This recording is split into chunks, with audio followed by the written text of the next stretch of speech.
Oh, hello there, our friends, Evolutionary Energy Arts family. Rama says, Hello there, welcome back. He's looking at the microphone like that. yes. And he does talk sometimes. He kind of sounds kind of like Scooby-Doo. He does a We like the ruh-roh. Yeah, he does. Him and Sita does too. They're probably the most talkative dogs I've ever met. These Dobermans are. They're like glue babies, and they're talkers for sure. They are talkers just like their parents. Ha ha ha ha.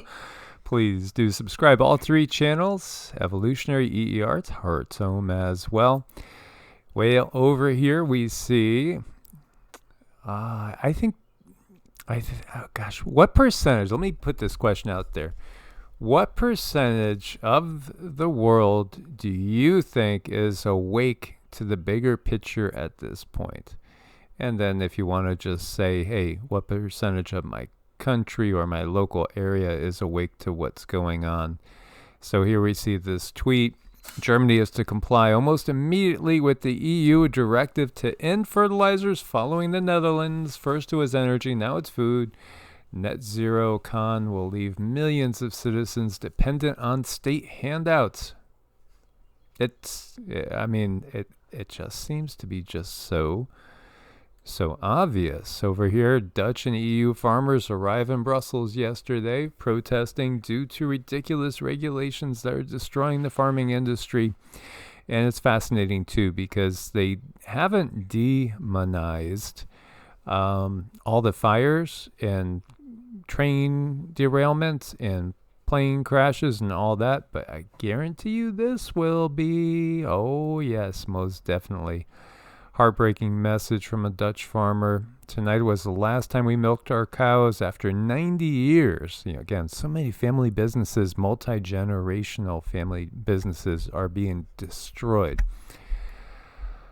This is it for the organic dairy sector. We aren't allowed to continue because they're labeled a peak polluter. Just the hypocrisy is incredible. I was seeing a tweet where they were talking about just Gil Bates' plane and how his emissions from just his one plane is the same as the amount of cars in like a small town, over the course of a year. You can see all the tractors out there, they're taken to the streets. This is people, as you see, Dr. Anastasia Maria Lupus, and she's actually moved into one of the top influencer on Twitter positions, as high as some huge names, which, again, you wouldn't have probably recognized her name in the past, but she's right there. Doing what she can to share and expose everything that's going on. But yeah, where is this in the mainstream news? Well, we understand what's going on.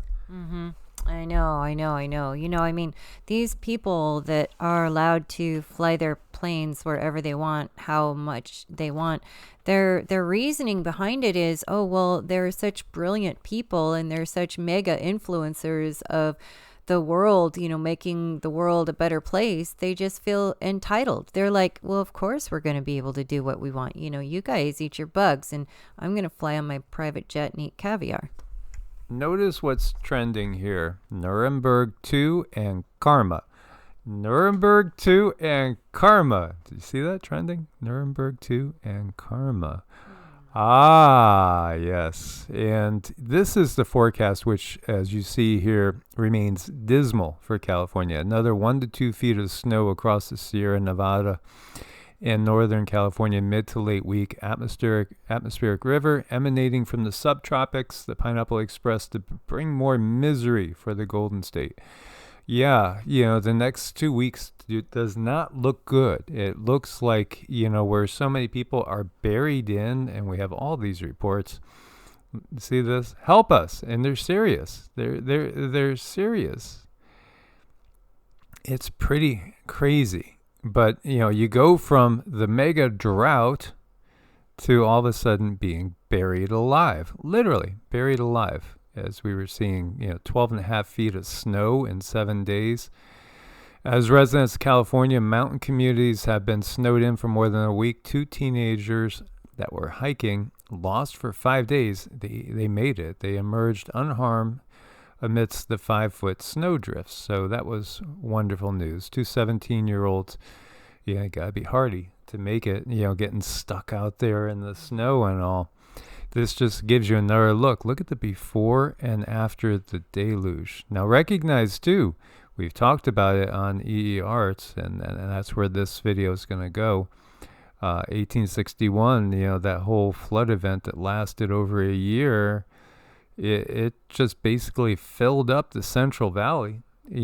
Could that be what we're going to go from, this mega drought to a full Central Valley again? Who knows?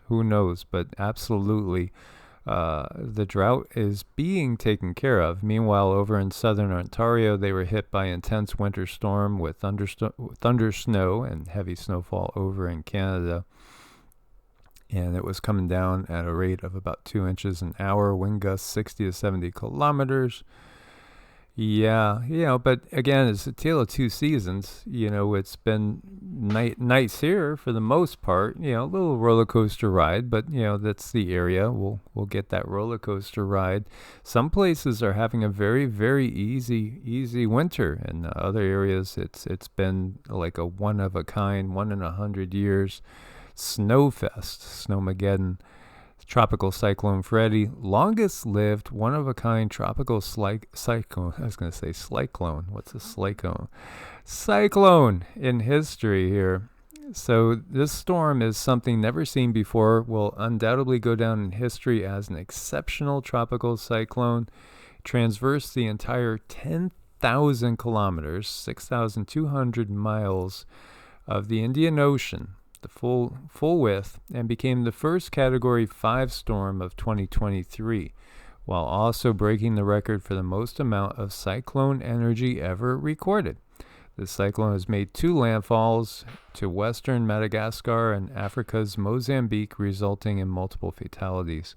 As of March 3rd, at least 14 people have been killed, and it could make another landfall.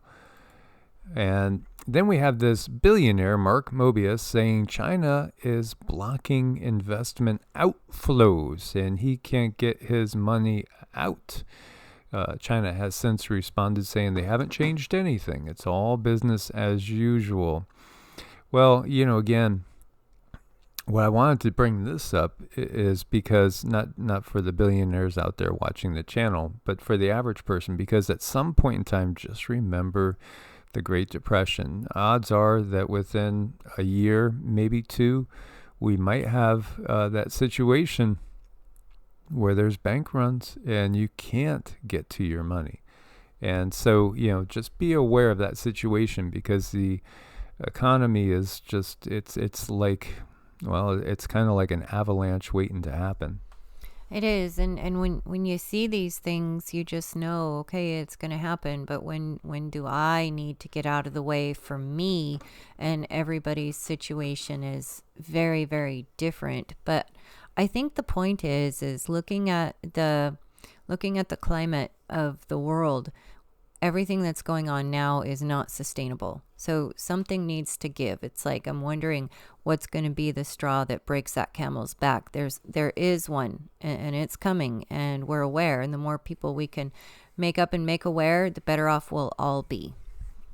Yeah, and what we've gotten from the guides is, again, we are definitely in the last year that we can safely utilize dairy, is what they've told us, because it's going to have too much little things in it, if you guys know what we mean. Nanu. And so they've told us, enjoy it while you can, because you're going to have to make sure you're getting it from a local farmer and you understand his practices. Because anything you're going to buy in the stores is not going to be trustworthy. And this is part of that bigger picture. A Tale of 10 Cities. The daily is today, and on most Mondays from now on, coming to you from the land down under, which is currently the future in a time zone sense, and that is the appropriate given to some of the themes in this particular missive. Futures markets are pointing to a flat start to the week after the U.S. 10-year yield closed back down below the 4% level on Friday. ISM and PMI data came in strong and stocks finished up. The Fed's daily won't have helped sentiment much with future further promises of rates being higher for longer and warnings of structurally higher inflation. Neither will the ECB's Christine Lagarde talk of the need to deal with the monster of inflation, nor will the weekend's China's National People's Congress, which set a modest GDP growth target of 5%, while further centralizing control in the hands of Xi Jinping. Outgoing Premier Li Keqiang said, "Struggle creates brilliance." Helpfully, then, China's defense spending will rise 7.2%, and the U.S. is close to instigating capital controls to prevent investment in Chinese tech.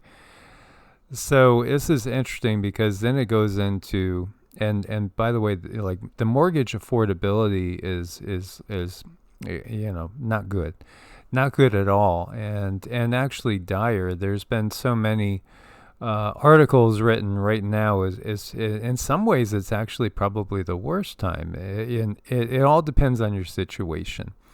Again, if you're selling homes in an area where people are leaving in droves, then the writing's on the wall, and there is going to be a crash. That's obvious, and people are leaving certain markets very, very fast. So you would want to realize whatever you could there and then look to greener shores, so to speak.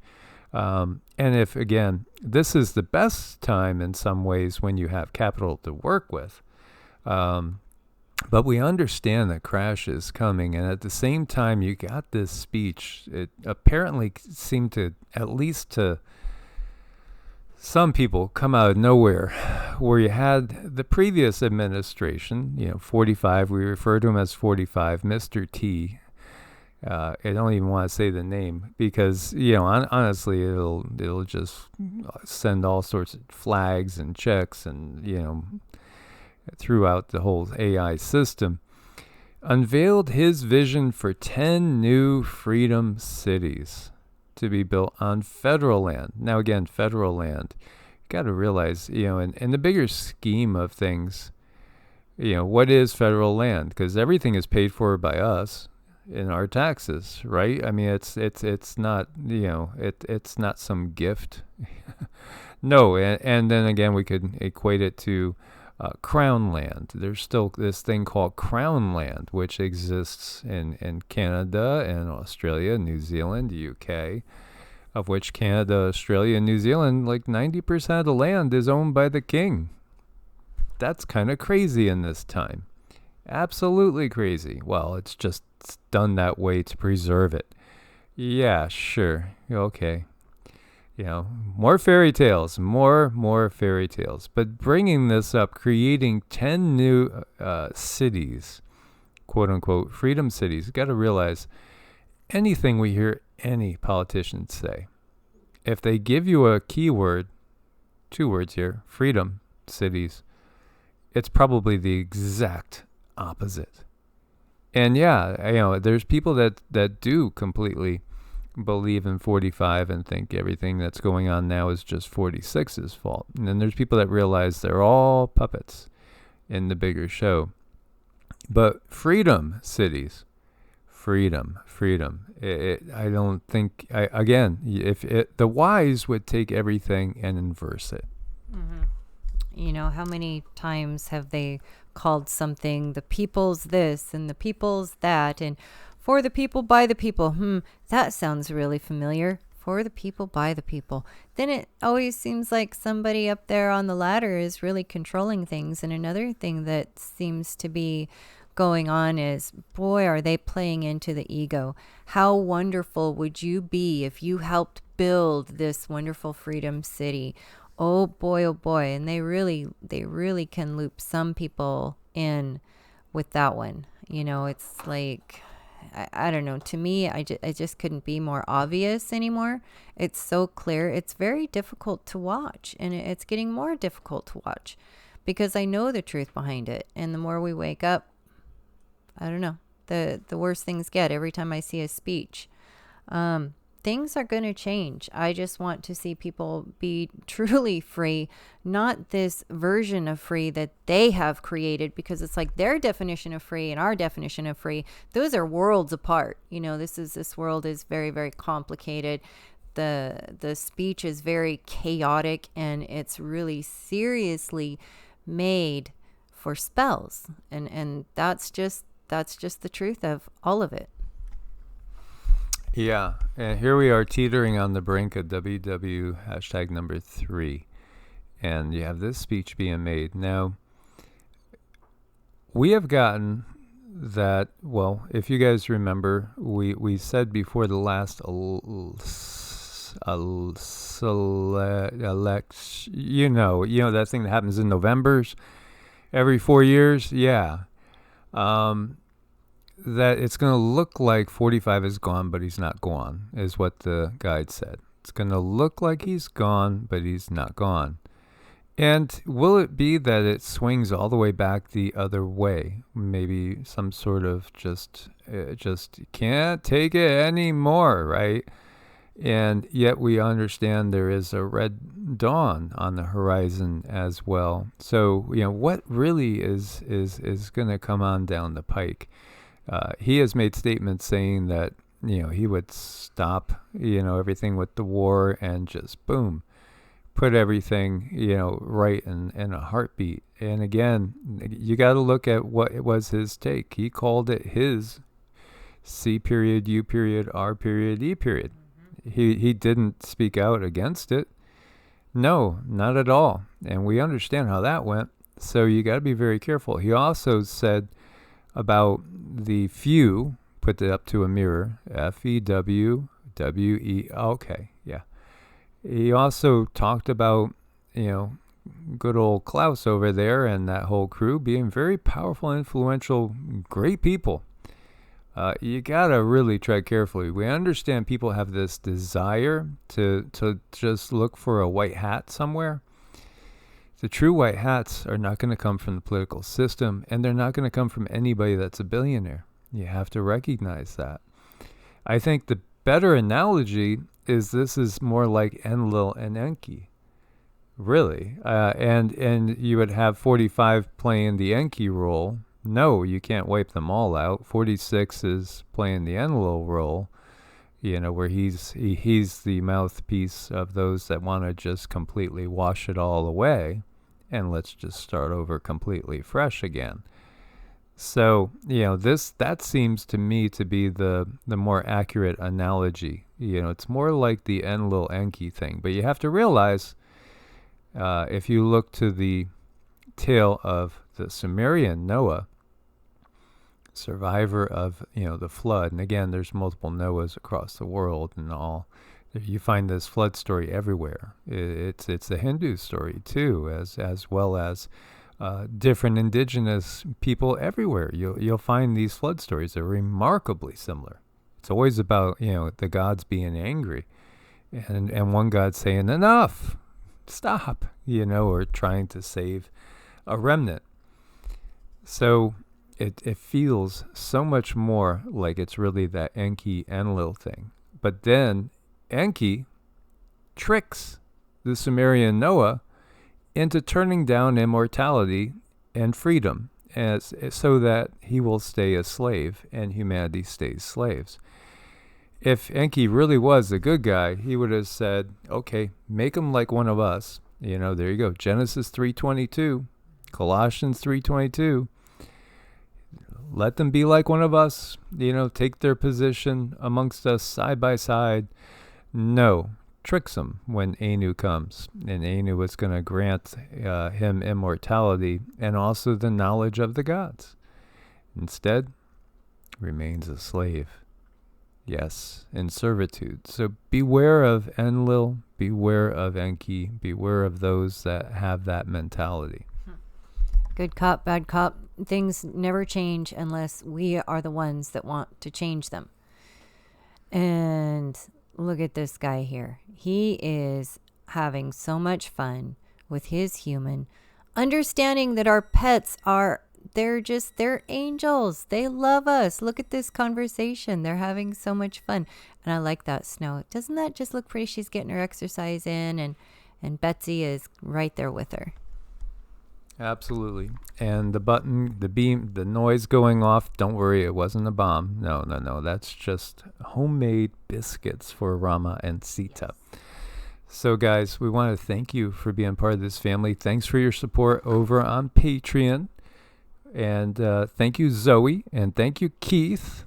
And, thank you, Anastasia. And thank you, all of you guys out there. We really, really do appreciate your support. And also on Ko-Fi, where you could do a one-time donation or you could do monthly. Just click the little monthly tab, change the number of coffees, and that's the support you would do each month. As always, guys, stay prepared out there. Much love. God bless and namaste. Namaste.